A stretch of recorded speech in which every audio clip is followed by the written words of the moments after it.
All right, week 2 is ahead of us in college football. A game that I'm binging this week. And you guys feel free to tear this one apart, but this has been a game that I have circled on the schedule since before the season. I am binging all of the Tennessee, North Carolina State content that I can this weekend. And it's because it's two very interesting teams, in my opinion, two teams that I think are very much so dark horse college football playoff contenders. I think if Tennessee and Nico Iamaleava really does end up being the guy that we saw on Saturday against Chattanooga, that Tennessee can be an at-large playoff bid kind of team. The ACC is wide open. It is wide open. It is anyone's conference. So I think North Carolina State can absolutely be in the playoff conversation as well, just because of how open the conference is. And because I think they have a good team. And they did struggle a bit. I think they had Western Carolina last week, and they were down at the half or struggled a bit in the first couple of quarters. And I get that. I understand you have a new quarterback that's coming in, that's learning the receivers and learning the offense. But one thing that I'm looking at in this game in particular, Grayson McCall and the Casey Concepcion connection, that's real. I think Casey Concepcion had 120, 130 receiving yards last week. I would say the biggest weakness on Tennessee's team is their secondary.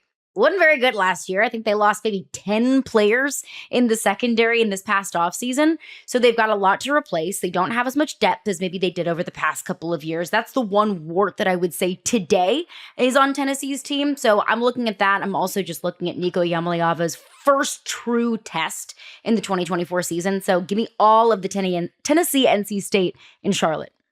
I like it. I think the exciting part about that game for me, and I agree with you on your points, but just the quarterback battle in that game between Nico and Grayson McCall, specifically, like those two quarterbacks show you the two methods for how you build a program in college football. One is you go get the 5-star quarterback and develop them in your system, spend everything you can recruiting them, get the high school guy. The second, NC State, is to go get the group of 5 starter who dominated at a lower level and bring them up. And I'm excited to see how those two strategies kind of compare and compete. The other thing is it's a neutral site game. Both fan bases are going to travel in. It's going to be a fun one to see. So that I'm definitely watching that one. I'm also going to binge the Colorado-Nebraska game for somewhat of the same reason, of just kind of like the talent versus culture battle, right? Like you've heard a lot of the battles in the media between Matt Rule and Deion Sanders. They've been going at it, and I know I just used the buzzword culture again,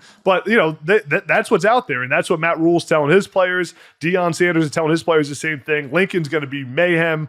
This game could be the floodgate to Nebraska's 7-0 start that I predicted on episode 1 of this show.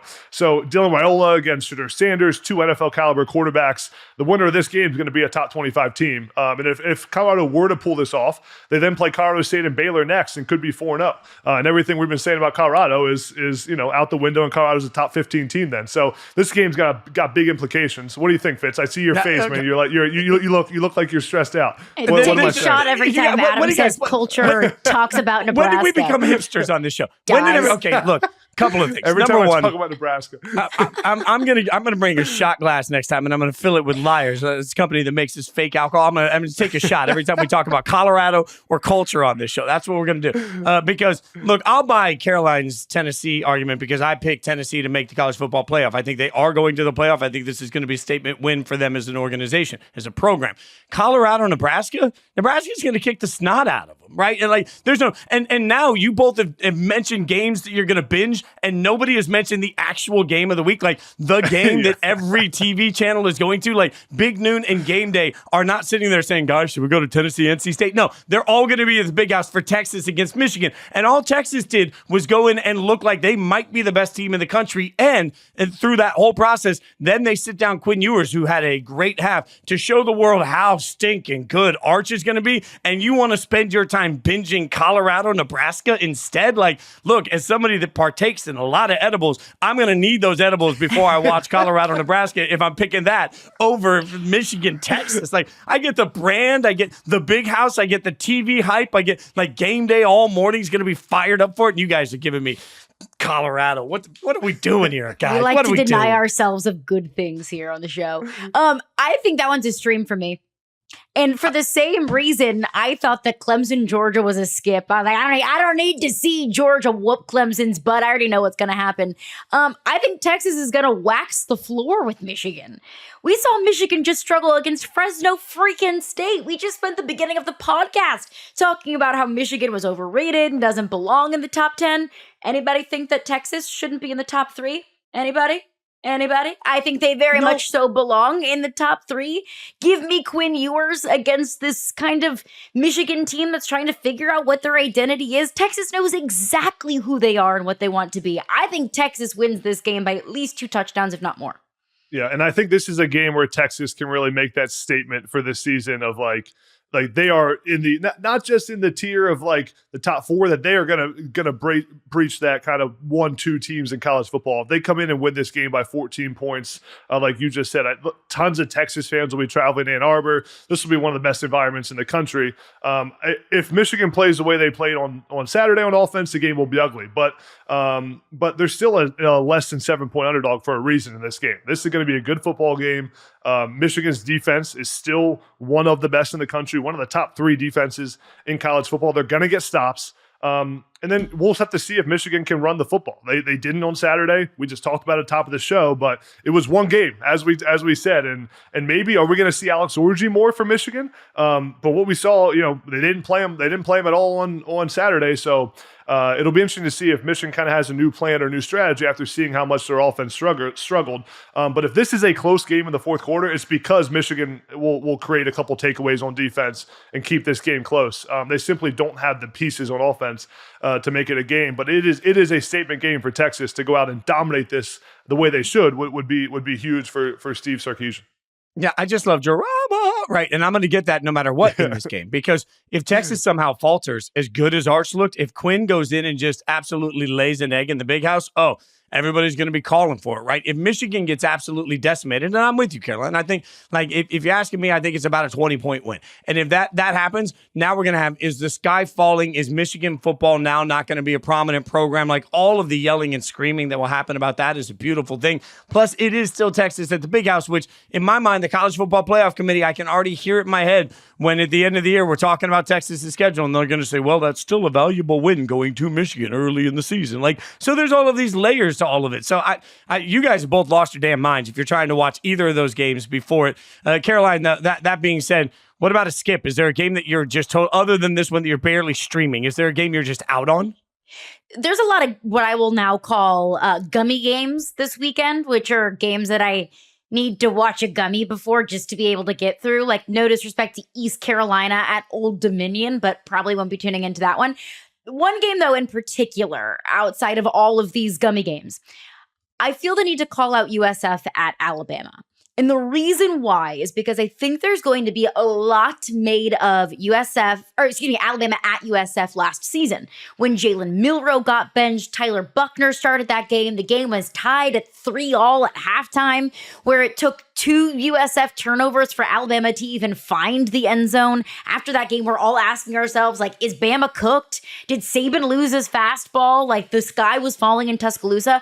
I think a lot is going to be made of this game because of what happened last year. But I don't buy into any of that. This is a completely different team. This is Jalen Milroe, who now has very much so a command on this team. It's in Tuscaloosa, which is a much different ball game there. And I understand that you're still kind of getting acclimated into the Kalen DeBoer era. I understand that there's still going to be a lot of changes that take place, maybe a few growing pains in Tuscaloosa. But I think that this game against UCF, this matchup is a completely different ball game that last season's matchup has zero bearing on. So I feel like I can skip that game when last season it may have been the juiciest game of the week. Caroline, I agree with you that Alabama is going to win this game handedly. But if you love college football and you're excited about the future of college football, I would recommend watching USF play, because I am bullish on South Florida and what their head coach Alex Golesh is doing. It's kind of a sleeping giant in college football. Listen, this game's not going to be close, but it is exciting because South Florida soon will be in a Power 4 conference. Tons of rumors around college football about them moving up to the big leagues. They're building a new stadium. I was out there this summer. There's a lot of hype around that program right now. So I think it'll be cool for fans just to see South Florida play a team like Alabama and look at what the future of college football could look like. You think about a place like South Florida in Tampa, like there's no reason that shouldn't be a powerhouse program. But to your point, Alabama has looked ridiculously good. You guys know how I feel about Kalen DeBoer and being a winner, and Jalen Milroe played over 15 freshmen in the season opener. I mean, it's a young team that I think will play at a really high level this season. And don't doubt Kalen DeBoer. He's going to win a lot of football games. I think I got him winning the SEC.